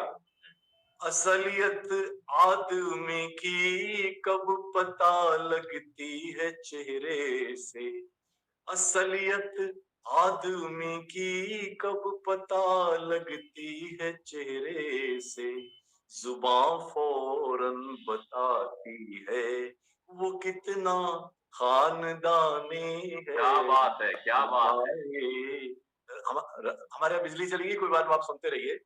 और शेर ये है, गमों की है ये ख्वाहिश उनसे डर के खुदकुशी कर लूं, गमों की है ये ख्वाहिश उनसे डर के खुदकुशी कर लूं, मगर मैं भी वो जिद्दी हूँ, मगर मैं भी वो जिद्दी हूँ, जिए जाने की ठानी है, पाए राज कितने ही। और गजल का आखिरी शेर सुनेगा, ये हंसते फूल ये गाते परिंदे झूमती फसलें, ये हंसते फूल ये गाते परिंदे झूमती फसलें, अब उसका नाम जो भी हो, अब उसका नाम जो भी हो, उसी की मेहरबानी है, छुपाए राज कितने ही, सभी की जिंदगानी है, कोई भी शख्स हो सबकी अलग अपनी कहानी है। बहुत बहुत धन्यवाद। कितना भी सुनने का चाव हो, लक्ष्मी शंकर वाजपेयी जी हों, तो वो कभी खत्म नहीं होता है। लेकिन वे आए और अंधेरे में भी उन्होंने काव्य पाठ किया। हम सब शायद रचनाकारों के भीतर ये शक्ति होती है, खुद उनके शब्द उजाला भरते हैं। वाजपेयी जी का यहाँ होना हमारा सौभाग्य है। और अब हम तेजी से आगे बढ़ रहे हैं। रामदर्श जी तक पहुंचने के पहले एक उनकी शर्त होती है कि किसी रचना का पुल पार करना पड़ेगा। तो अभी हाल ही में कुछ फागुनी एहसास का एक गीत है, उसके 3 पद पढ़ता हूं।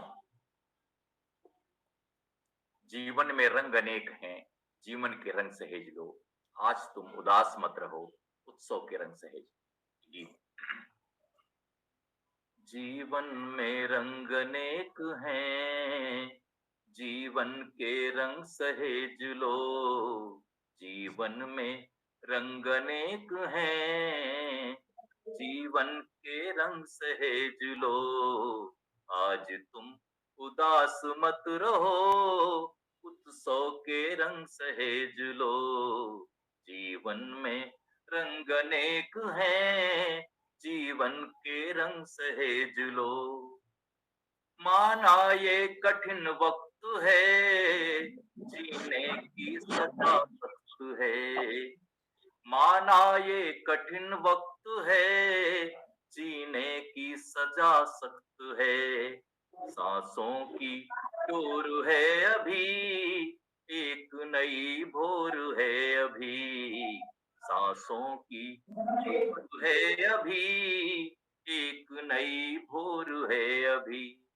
लो फिर से हाथ बढ़ाओ, अपना सूरज सहेज लो, आज तुम उदास मत रहो, उत्सव के रंग सहेज लो। जीवन में रंग अनेक हैं, जीवन के रंग सहेज लो, आज तुम उदास मत रहो, उत्सव के रंग सहेज लो। घर बाहर फाग मचा है, रंगों का रास रचा है, देता मौसम गवाहियां, मन में विश्वास बचा है। सुख के ये पल सहेज लो, खुशियों के रंग सहेज लो, मन भीगे आज मत रहो, फागुन के रंग सहेज लो, आज तुम उदास मत रहो, उत्सव के रंग सहेज लो। और आखिरी पद है इस गीत का। मंद मंद हवा बह रही, पर पते की बात कह रही, मंद मंद हवा बह रही, पर पते की बात कह रही। तुम भी ऐसे बहो सदा, जैसे मैं मस्त बह रही, कुछ भीगे पल सहेज लो, मौसम का मन सहेज लो, चढ़ने दो फागुनी सुरूर, कुदरत के रंग सहेज लो, आज तुम उदास मत रहो, उत्सव के रंग सहेज लो। जीवन में रंग अनेक हैं, जीवन के रंग सहेज लो। तो जीवन बहुत में सुंदर, रंग अनेक हैं, बहुत जीवन सुंदर, के क्या रंग सहेज बात। लो। इस गीत के बहुत साथ मैं आह्वान करता हूं इस पूरे सदन की ओर से अभिवादन के साथ आज के जाने माने कवि, जाने माने लेखक, साहित्यकार डॉक्टर रामदास मिश्र जी को, जो इतनी देर तक विभिन्न पीढ़ियों के कवियों के साथ सानिध्य में हैं। उनका यहाँ होना जैसे कविता के साहित्य के पूरे इतिहास का यहाँ होना है। वे जब कुछ कहते हैं तो इतिहास का पन्ना जिसे पलटता है, साहित्य का पन्ना पलटता है। और ऐसे क्षण जो बहुत ऐतिहासिक क्षण है, हम याद करेंगे कभी हम उनके साथ यहाँ पर होते थे और उनको सुनते थे, उनके से संवाद करते थे। तो बहुत आदर के साथ मैं डॉक्टर रामदास मिश्र जी का आह्वान करता हूं इस शाम कविता के संग, रामदास मिश्र के संग में। स्वागत और अभिनंदन डॉक्टर साहब। भाई ओम निष्ठन जी, भाई नक्शशंकर वाजपेयी जी, श्रीवास वेद मित्र जी, पूनम जी, रीता जी, विजय जी,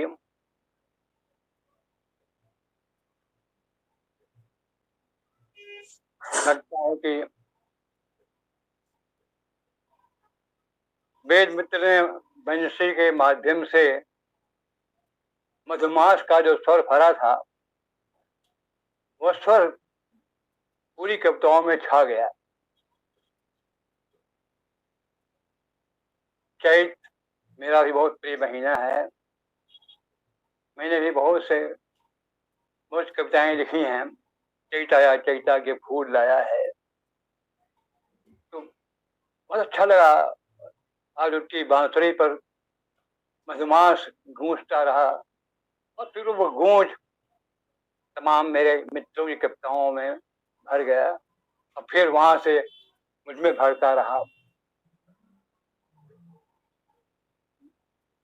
बार बार मैं ओम निष्ठा जी को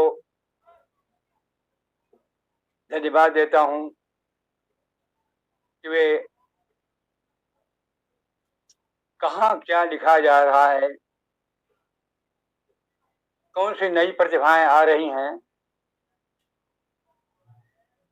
उसकी पहचान मुझे और जो तमाम दर्शक यहाँ बैठे हुए होते हैं उनको कराते हैं हम। और महसूस होता है कि हिंदी में बहुत अच्छा लिखा जा रहा है, बड़ी अजभाषाई लेखक लेखिकाएं आ रही हैं। मैं ये बात भी दोहराता हूं कि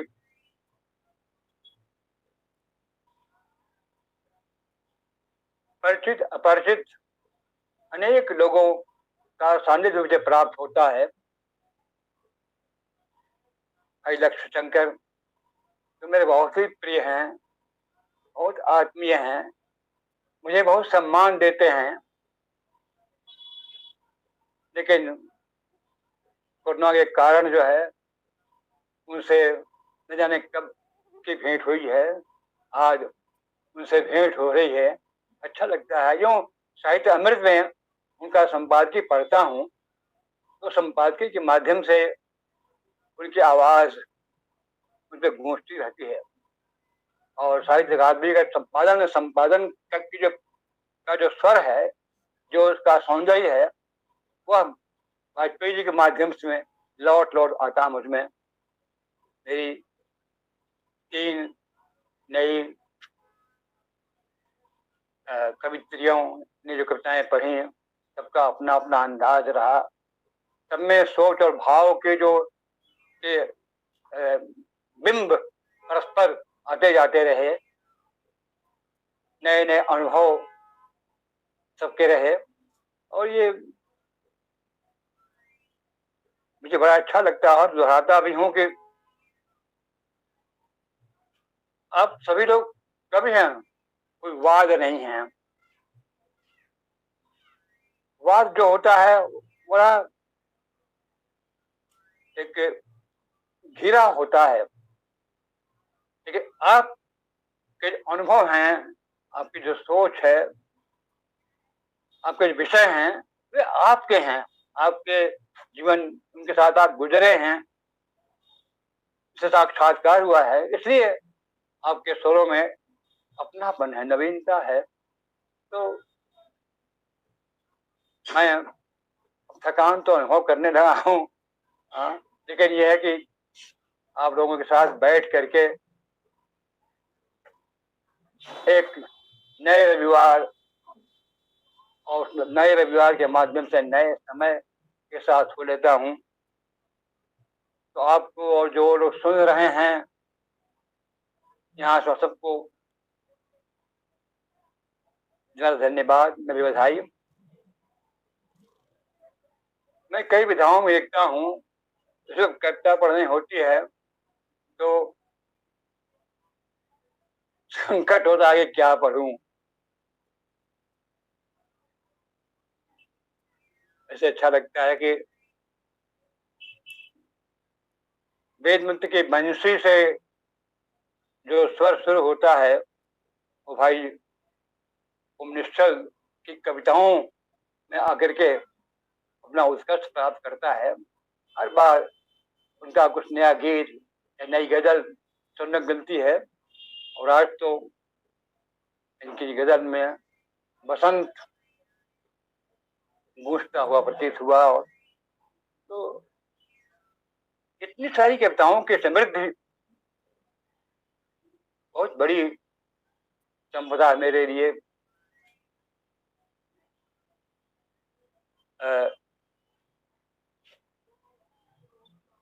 भाई लक्ष्य शंकर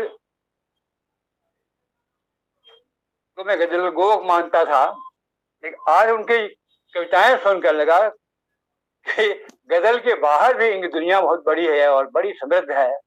बहुत अच्छा लगा। और हाँ, मैं मानता हूँ कि ये जो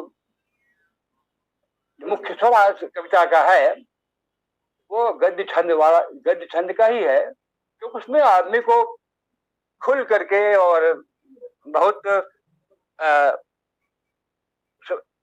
मतलब खुल करके अपनी बात कहने का मौका मिलता है। एक बीज को लगातार बढ़ाते हुए जो तमाम बीजों से जोड़ते हुए चलना पड़ता है, एक बड़ा सा बिंब खड़ा होता है। इसलिए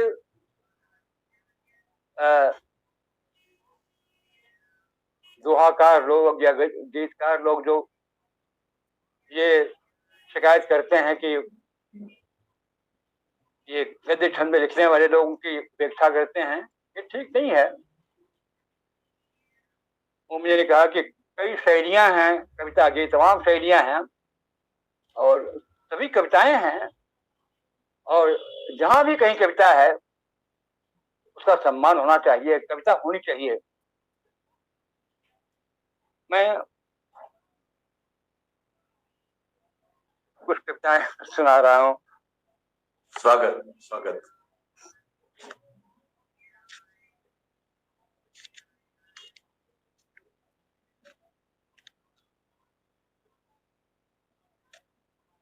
एक कविता है, और एक दिन सदियों चलते चलते आदमी जंगल से बाहर आया। कितना अच्छा लगा था सभ्यता की रोशनी में नहाना। जंगल में तो हमेशा एक चौकन्ना भय तना रहता था कि पता नहीं कौन जीव कब किस कमजोर जीव पर टूट पड़े। खेलने कूदने, खाने पीने, सोने जागने में कोई निश्चिंत कहाँ कोई निश्चिंतता थी। जंगल से बाहर आकर उसने गांव बसाए, शहर बसाए, बड़े संबंधों की लय रची, औरों के दर्द उसके आंसू बने, औरों की खुशी उसकी हंसी। उसके भीतर से जंगल जाग जाग न पड़े, इसलिए धर्म ग्रंथ लिखे, संविधान बनाए, कविताओं और कलाओं की खुशबू से संवेदनाओं को महकाया। लेकिन चलते चलते आज उसके पांव ठिठक गए हैं। लेकिन चलते चलते आज उसके पांव ठिठक गए। लगा कि जंगल की आवाज में कोई रो रहा है। लगा कि जंगल की आवाज में कोई रो रहा है। कौन रो रहा है? यहाँ तो ऊंचे ऊंचे हसीन भवनों की श्रृंखलाएं हैं। कौन रो रहा है? यहाँ तो ऊंचे ऊंचे हसीन भवनों की श्रृंखलाएं हैं। चिकनी चिकनी हंसती हुई सड़कें हैं। बेतहाशा दौड़ते हुए नाना प्रकार के वाहन हैं। देवताओं की तरह सजे हुए स्त्री पुरुषों के ओठों पर सब मुस्कानें तैर रही हैं। मगर कोई रो रहा है, मगर कोई रो रहा है। कह रहा, मैं समय हूं। देखो, मेरी छाती फाड़ कर देखो, इसमें कितने चीत्कार समाये हुए हैं। देखो, मेरी छाती फाड़ कर देखो, इसमें कितने चीत्कार समाये हुए हैं। भूखे नंगे असहायों के, कत्ल किए गए अनंत बेकसूरों के, बलात्कार का शिकार हुई बच्चियों और युवतियों के, चुरा कर ले गए मासूम बच्चों के, जो या तो बेच दिए गए हैं या फिर फिरौती या न मिलने पर मार दिए गए हैं। बम विस्फोट से झुलसे हुए मेलों और बाजारों के, दूषित राजनीति, पैसा और धर्म के मायावी खेल से पीड़ित भोली भाली बस्तियों के। कितनी बड़ी विडंबना है कि आदमी जंगल तो ले आया, किंतु पेड़ पौधों का जीवनदायी हरापन, नदियों नालों का कलकल संगीत, खुली हवाओं का प्राण स्पंदन, तरह तरह के पंछियों की चहचहाहट, नाना प्रकार के फूलों के सुगंध का सहगान वहीं छोड़ आया। और कंक्रीट के निष्पन्न भवनों में बंद होकर यंत्रों से जिंदगी मांग रहा है। और कंक्रीट के निष्पन्न भवनों में बंद होकर यंत्रों से जिंदगी मांग रहा है, तथा स्वयं धीरे धीरे निर्मम यंत्र बनता जा रहा है। पता नहीं आदमी मुझे कहाँ ले जाकर छोड़ेगा, पता नहीं आदमी मुझे कहाँ ले जाकर छोड़ेगा। वो नादान नहीं समझ रहा है कि मैं समय हूं। उसके उच्छृंखल निर्मम यात्रा का बोझ बहुत देर तक मैं सहन नहीं कर पाऊंगा। और एक दिन, हाँ, क्या बात, बहुत अच्छा डॉक्टर साहब, बहुत अच्छा। बहुत मार्मिक कविता, बहुत मार्मिक। क्या बात। एक कविता ढाबा। जी जी, ढाबा। सजा है चारों ओर रंगारंग हसीन बाजार। चारों ओर सजा है रंगारंग हसीन बाजार। भरे पेट वाले सर धर कर निकलते हैं उससे होकर। भरे पेट वाले सर धर कर निकलते हैं उससे होकर। वह उन्हें हंसकर बुलाता है, ललचाता है, और कुछ देर बाद उनके जेब पर सवार होकर उनके घर चला आता है। और कुछ देर बाद उनके जेब पर सवार होकर उनके घर चला आता है, जहां पहले से ही कई बाजार हंस खेल रहे होते हैं, जहाँ पहले से कई बाजार हंस खेल रहे होते हैं, नया बाजार थोड़ी और जगह घेर लेता है। नया बाजार थोड़ी और जगह घेर लेता है और लोग थोड़ा और सरक जाते हैं घर से बाहर की ओर, और एक दिन उन्हें लगता है कि बाजार उनके घर में है और वे बाजार में हैं। क्या बात। लगता है कि बाजार उनके घर में है और बाजार में। किसी बाजार के बीच चुपचाप फुटपाथ पर खड़ा हो गया है एक छोटा सा ढाबा। किसी बाजार के बीच चुपचाप फुटपाथ पर खड़ा हो गया है छोटा सा ढाबा, जो हर सुबह बर्तन बर्तन के संगीत के साथ जाग जाता है। उसके चूल्हे में धकने लगता है कोयला, खटकने लगता है दाल चावल, छनछनाने लगती है कोई सब्जी, फिर निकलने लगती है लाल लाल रोटियां। टूटे बेंच पर बैठ जाते हैं श्रम के फटे हाल बेटे, टूटे बेंच पर बैठ जाते हैं श्रम के फटे हाल बेटे, और थोड़े पैसे में पेट भरकर चले जाते हैं अपने अपने काम पर। और थोड़े से पैसे में पेट भरकर चले जाते हैं अपने अपने काम पर, आंखों में घर लिए हुए, आंखों में घर लिए हुए। ढाबे वाले पहाड़ी गिनने लगते हैं रुपए, उनकी आंखों में भर आता है सुदूर का पहाड़, उनकी आंखों में भर आता है सुदूर का पहाड़। पहाड़ पर बैठा गांव, गांव में टूटा घर, घर में बैठे बूढ़े माँ बाप, जवान बीबी, नादान बच्चे। इन रुपयों में उनकी तस्वीरें तैरने लगती हैं, इन रुपयों में उनकी तस्वीरें तैरने लगती हैं। मन भीग जाता है ममता भरी हंसी से। लगता है पहाड़ में बुला रहा है घर की आवाज में, लगता है पहाड़ में बुला रहा है घर की आवाज में। बहुत ही मार्मिक कविता, क्या बात। बहुत अच्छी कविता डॉक्टर साहब, बहुत अच्छे। एक गजल है। जी जी डॉक्टर साहब जी।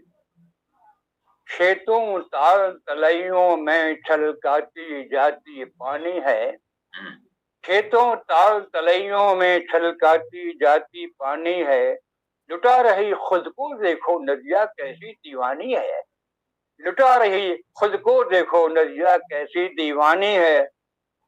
भगे जा रहे लोग कहीं पर मैं ठहरा सा देख रहा, भगे जा रहे लोग कहीं पर मैं ठहरा सा देख रहा। सच कहते हैं लोग कि मुझ में अभी बहुत नादानी है। क्या बात है, क्या बात। मुझ में अभी बहुत नादानी है। मुस्काने भी नाप तौल कर जिस बाजार में बिकती हैं, मुस्काने भी नाप तौल कर जिस बाजार में बिकती हैं, लुटा रहा कहकहे फकीरा वहीं अजब हैरानी है, लुटा रहा कहकहे फकीरा वहीं अजब नादानी है। पिला पिला कर सांस हवाएं फटक रही बंजारन सी, पिला पिला कर सांस हवाएं फटक रही बंजारन सी, ताप बिछाकर तपती रहती बनी हुई महारानी है, ताप बिछाकर तपती रहती बनी हुई महारानी है। क्या बात। खामोशी की भाषा में तब मन की कितनी हलचल थी, खामोशी की भाषा में तब मन की कितनी हलचल थी, भाषा की हलचल में कितनी खामोशी वीरानी है। भाषा की हलचल में कितनी खामोशी की भाषा में तब मन की कितनी हलचल थी, भाषा की हलचल में कितनी खामोशी वीरानी है। आदत है कि मोहब्बत में फिर आप सियासत कर बैठे, आदत है कि मोहब्बत में फिर आप सियासत कर बैठे, आदत है कि सियासत में फिर मैंने मोहब्बत जानी है, आदत है सियासत में फिर मैंने मोहब्बत जानी है। चमकाती जाती पानी है, जुड़ा रही खुद को देखो नदिया कैसी दीवानी है।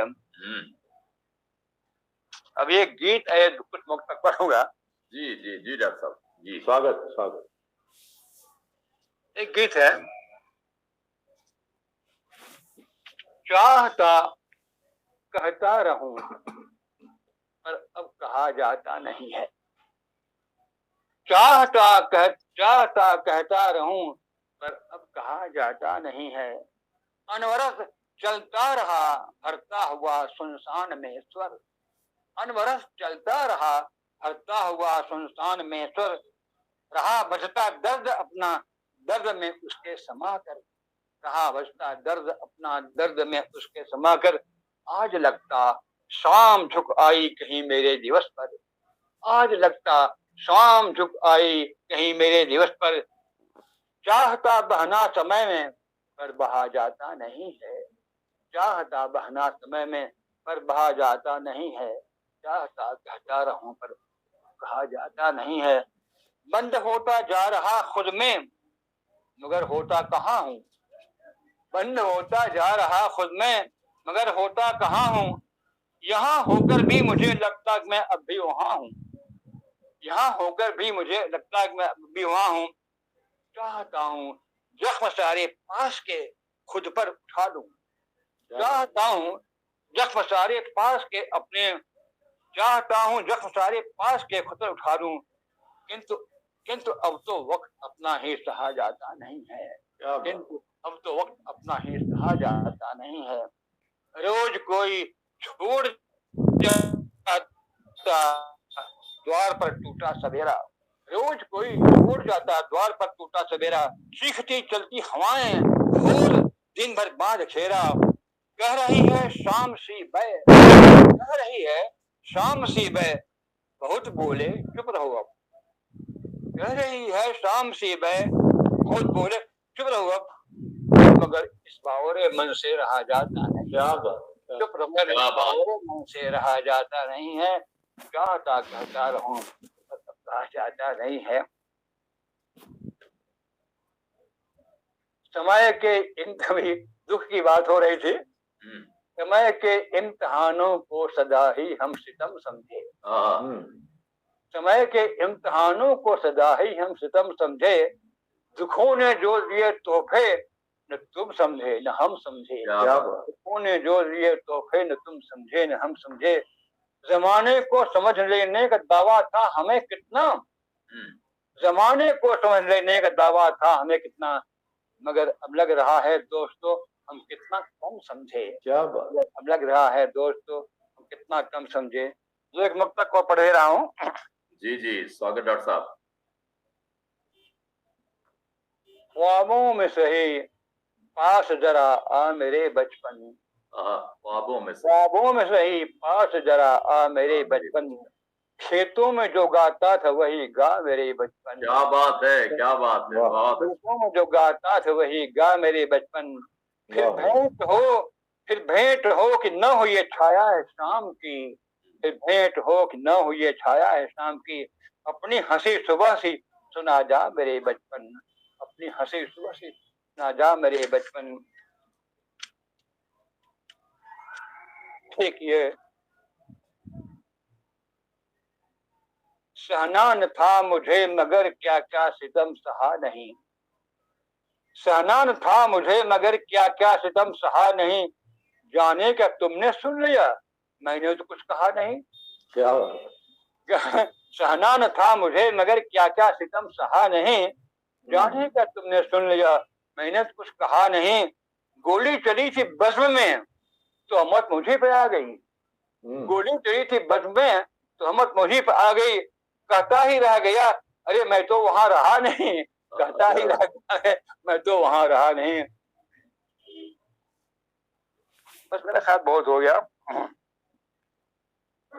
आखिरी राग जी डॉक्टर साहब। इनकी उनकी आरती उतारता ही रह गया, इनकी उनकी आरती उतारता ही रह गया, दूसरों के ख्वाब वह संवारता ही रह गया, दूसरों के ख्वाब वह संवारता ही रह गया, रथ विकास का चला गया तना हुआ, रथ विकास का बढ़ा चला गया तना हुआ, साथ के लिए खड़ा पुकारता ही रह गया, साथ के लिए खड़ा पुकारता ही रह गया। धन्यवाद मित्रों, बहुत खूब डॉक्टर साहब, बहुत खूब, बहुत खूब। ये काव्य संध्या तृप्तिदायक काव्य संध्या होती है और पूरा वक्त लेकर आप देख रहे हैं कि 2 घंटे, पहले 1 घंटे होता था, धीरे धीरे स्वभावतः इसका दायरा बढ़ता गया, ऊब का निर्माण न हो इसलिए इसमें छंद भी रखा गया कि बहुत ज्यादा प्रोजाइक कविताएं जिनको साधने का अगर थोड़ा भी कौशल कम हो तो वे ऊब का निर्माण करते, तो विभिन्न धाराओं की रचनाएं इसलिए शामिल की जाती हैं, वे कविता का पूरा प्रतिबिंब बनाए। और ऐसे में 2 घंटे होते हैं और रामदर्श जी 98 साल कुछ महीने के हो चले हैं, 6 महीने के। अब देखें कि वे बैठे हैं तो उनको कुछ कष्ट हो रहा है, लेकिन रचना का जो उपचार है उससे वे प्रफुल्लित होते रहते हैं। चाहता बहना समय में पर बहा जाता नहीं। सारी रचनात्मकता का निचोड़ है ये इस उम्र में। चाहता बहना समय में पर बहा जाता नहीं है, चाहता कहता रहूं मैं पर कहा जाता नहीं। इसके बावजूद रचनाकार के रूप में रामदर्श जी पूरी शताब्दी में विभिन्न विधाओं में जिनकी गति है, यति है, मति है, और आज भी वे कितने जागरूक तरीके से जीवन को, जीवन के यथार्थ को, उस कल्पनाशीलता को, उस बचपन को जीते हैं और उसे कविताओं में उतारते हैं। और अब समय है प्रोफेसर स्मिता मिश्र की ओर लौटने का, जो कि इस समय चेन्नई में है और वहां से इन्होंने ज्वाइन किया है। और वे धन्यवाद ज्ञापित करती हैं केवल औपचारिकता के नाते नहीं, बल्कि विवेचनापरक धन्यवाद अर्पित करती हैं। पूरी कविताओं को ध्यान से गुनती, सुनती और उसके तत्व रहकर हमारे सामने रखती हैं। प्रोफेसर स्मिता मिश्र दिल्ली विश्वविद्यालय के खालसा कॉलेज में प्रोफेसर हैं हिंदी की और बहुत ही सुधी समालोचिका हैं, सुधी रचनाकार हैं। मैं स्वागत और अभिनंदन करता हूं चेन्नई से डॉक्टर स्मिता मिश्र का कि वे आए और सभी सुधी कवियों, श्रोताओं, रसज्ञ जनों के प्रति आभार ज्ञापित करें। स्मिता मिश्र, आभार। ओम जी, मेरी आवाज आ रही है आपको? जी बिल्कुल बिल्कुल। और मैं क्षमा प्रार्थी रहूंगी क्योंकि सेमिनार के बीच में से ही, क्योंकि आसपास भी सब लोग हैं, उन्हीं के बीच में ही खड़े होकर मैं बात कर रही हूँ, तो थोड़ा सा मैं आवाज जोर से बोलने की कोशिश करूंगी मैं। नहीं, बिल्कुल आवाज आपकी अच्छी है। अच्छा जी जी। इस संस्करण के तमाम जो हमारे आज अतिथि कवि हैं, उन सब का मैं सबसे पहले आभार प्रकट करती हूँ कि वे पिताजी के नाते और ओम जी के कहने से वे हमारे इस मंच को गौरवान्वित करने आते हैं। और मेरे पिताजी, माँ जो पूरे सप्ताह भर इस संस्करण की प्रतीक्षा करते हैं, इस शाम की प्रतीक्षा करते हैं, उनकी पूरे हफ्ते की संजीवनी आप लोगों के द्वारा प्रदान हो जाती है। तो इसके लिए मैं माता पिता के लिए भी अपनी ओर से अपने आभार प्रकट करती हूँ। अचानक मुझे चेन्नई में ये ऑस्ट्रेलियाई ब्रॉडकास्टिंग स्पोर्ट्स का, वाजपेयी जी जानते हैं, वाजपेयी जी जब आकाशवाणी में थे, मैं तमाम बार स्पोर्ट्स का मैंने कार्यक्रम करती रही हूँ। मैं आज भी यहाँ पे एक इंटरनेशनल स्पोर्ट्स, जो वुमेन स्पोर्ट्स कमेंटेटर और न्यूज राइटर है, उनका एक कन्वेंशन चल रहा है। लक्ष्मी शंकर वाजपेयी जी हमारे समय के ऐसे यशस्वी रचनाकार, गजलकार हैं और ऐसे मूल्य धर्मी पीढ़ी के रचनाकार हैं जिनकी सबसे बड़ी चिंता ये होती है कि जिस समाज में रह रहे हैं, हम अपने आने वाले समाज को क्या दे, इसके लिए खुशबू बचा ली जाए। वो खुशबू जो आने वाली नस्लों को हम क्या अपनी थाती देंगे, उन्हें क्या थाती मिले, ये चिंता उस मूल्य धर्मी पीढ़ी की बराबर बनी रहती है, जिसके मैं अपने पिताजी को जिस प्रतिनिधि रूप में देखती हूँ। तो हमारे आकाशवाणी के आप उत्कृष्ट प्रशासक, उत्कृष्ट कमेंटेटर के रूप में आपकी ख्याति है, और जो उसूलों से परेशान रहे, उस जिंदगी से लहूलुहान रहे, ऐसे ही जिंदगी से परेशान और लहूलुहान की यात्रा मैंने पिताजी की भी देखी है, ओम जी की भी देखी है, सुनी है। तो मुझे लगता है कि ये एक यात्रा का ये जरूरी सा सिलसिला होता ही होता है। और संकेतों की भाषा के माध्यम से आपने समाज के जो असंवेदनशील जो तबका है उसको व्यंजित किया, जहां लोग किसी व्यक्ति या वर्ग की सीमाओं पर ज्यादा ध्यान रहता है, उन सीमाओं से परे उनकी ताकत का ध्यान नहीं रहता है।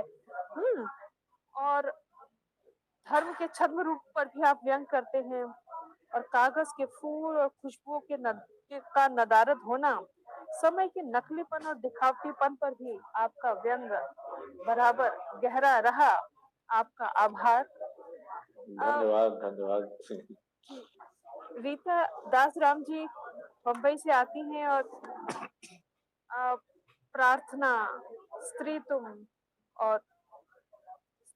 बोई गई हर बार अलग, ये स्त्री की जो पूरी जीवन यात्रा हर समय समाज में, मतलब इर्रिस्पेक्टिव ऑफ कौन से देश की है, कौन से समय की है, कौन से समाज की है, ये जो यात्रा है प्रत्येक समय प्रत्येक समाज में कि निरंतर वो परीक्षित होती रहती है, निरंतर परीक्षाओं से गुजरती रहती है और फिर भी स्त्री कहीं अपने को कमजोर नहीं होने देती। इन्हीं परीक्षाओं से गुजर कर वह अपनी जिज्ञासा को और मजबूत बनाती है और कमजोर नहीं पड़ती, सशक्त होती जाती है।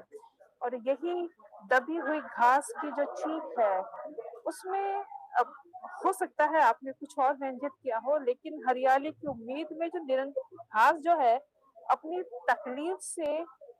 तकलीफ को भूलती रहती है एक बेहतरी की उम्मीद में, तो एक घास को भी मैं स्त्री के रूप में ही देख पा रही हूँ। संभव है आपका बिंब कहीं और, व्यंजना कहीं और जा रही हो, लेकिन मैं उसे स्त्री के रूप में ही देख पा रही हूँ। आपका भी अत्यंत आभार। धन्यवाद।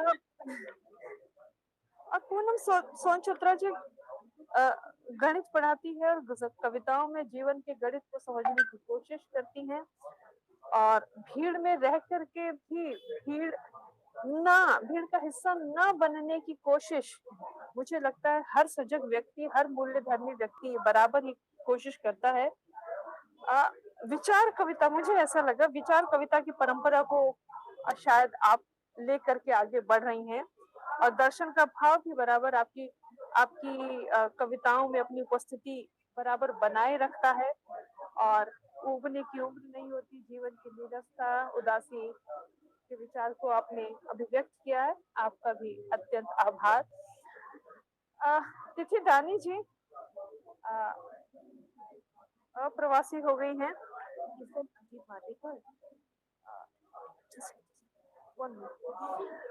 और प्रवासी हो गई हैं और इस समय जबलपुर में है। जबलपुर में पिता यशस्वी पिता कथाकार राजेंद्र दानी जी के पास में है और पिता पुत्री का जो संबंध है और वो भी रचनात्मकता का संबंध होता है, वो कैसा हो सकता है इसे मैं भली भांति समझ सकती हूँ। तो दो सहेलियां झूले पर लड़की के बचपन के माध्यम से उसकी जो उन्मुक्तता है, उसके मानवीय जीवन की सहज जो इच्छाएं हैं, उसके अचेतन अचेतन की अभिव्यक्ति तिथि दानी जी ने बहुत खूबसूरती के साथ की है। भारत में आप मुझे ये पता भी चला कि बहुत ज्यादा नहीं, लेकिन ये जरूर पता चला कि आपकी माता जी की अनुपस्थिति हुई है। तो माता जी की अनुपस्थिति में स्त्री के जीवन को याद करना और गुजरना, उन पीड़ाओं से गुजरना निश्चित रूप से सृजन के लिए खाद का काम करता है। आप हमारे इस मंच पर आई तो श्री गुरु तेग बहादुर खालसा कॉलेज के स्पोर्ट्स इकोनॉमिक्स मार्केटिंग और वेब जर्नलिज्म एलुमनाई की ओर से मैं स्मिता मिश्र आप सभी का पुनः आभार प्रकट करती हूँ। साथ ही साथ हमारे साथी डॉक्टर वेद मित्र शुक्ल के चैता, जिससे उन्होंने शुरुआत कर दी नए वर्ष के आगमन की, फागुन के समाप्ति के बाद, और हमारे इस काव्य गोष्ठी के खेवैया डॉक्टर ओम निश्चल जी, आपका अत्यंत आभार। मेरे प्रिय छात्र रविशंकर शुक्ल और अपने पूरे समाज की ओर से मैं आप सबका आभार प्रकट करती हूँ और आज थोड़ी सी अस्त व्यस्तता के कारण मैं पुनः क्षमा याचना करती हूँ। नहीं, बहुत अच्छे तरीके से आपने धन्यवाद ज्ञापित किया है। स्मिता जी को भी बहुत धन्यवाद कि चेन्नई से उन्होंने समय निकालकर हमारे बीच आई और धन्यवाद ज्ञापित किया। कविता के रंग रामदास के संग ऐसे ही चलता रहेगा। अगले हफ्ते फिर हम ऐसे ही कुछ अनूठे और विशिष्ट कवियों से फिर इसी मंच पर मिलेंगे। सभी कवियों, सुधी श्रोताओं, रसज्ञ जनों, साहित्यिक समुदाय को अभिवादन। रामदास जी भी हाथ हिलाकर अभिवादन कर रहे हैं, वाजपेयी जी भी यहाँ पर हैं और वाजपेयी जी कितना प्रसन्न होते हैं, विभिन्न मंचों पर वे जाते हैं। वे कंठ के भी धनी हैं, कलम के भी धनी हैं, इतने सुधीर संपादक हैं, साहित्य अमृत का संपादन करते हैं। और जाहिर है कि जिन मूल्यों के रचनाओं की आज ज्यादा जरूरत है, उसके एक अग्रणी हस्ताक्षर के रूप में वो हैं। और जहां भी वे जाते हैं अपने मन की बात करते हैं और उस कविता की जिजीविषा की बात करते हैं, जो तमाम दुस्सह समय में, जिसके लिए कभी बड़े रचनाकारों ने कहा कि जैसे ही हमारी सभ्यता आधुनिक होती जाएगी, कविता कर्म कठिन होता जाएगा। बहुत सारे लोगों ने बहुत तरीके से कहा है। तो इस कविता कर्म के कठिन होते समय के बावजूद जो कविता की पतवार को खे रहे हैं और खुशबू बचाने का उपक्रम कर रहे हैं लक्ष्मी शंकर वाजपेयी जी, आदरणीय रामदृष्ट मिश्र जी, और सारे कवि मिलकर जो सुगंध की संरचना कर रहे हैं, वो बहुत महत्वपूर्ण है। सारी दुनिया के कवि इसी कार्यशाला में लगे, जैसे वे कविता का इत्र बना रहे हैं। तो बहुत खूबसूरत शाम और अब सांझ गहराने लगी है, तो शुभ संध्या, शुभ रात्रि और विदा। सबका अभिनंदन, सबका आभार। रामदास जी को एक बार फिर प्रणाम। जी जी, शुभ रात्रि, शुभ रात्रि। शुभ रात्रि। हम लोग विसर्जित हो सकते हैं। आप सभी को बहुत आभार आपका। धन्यवाद सर।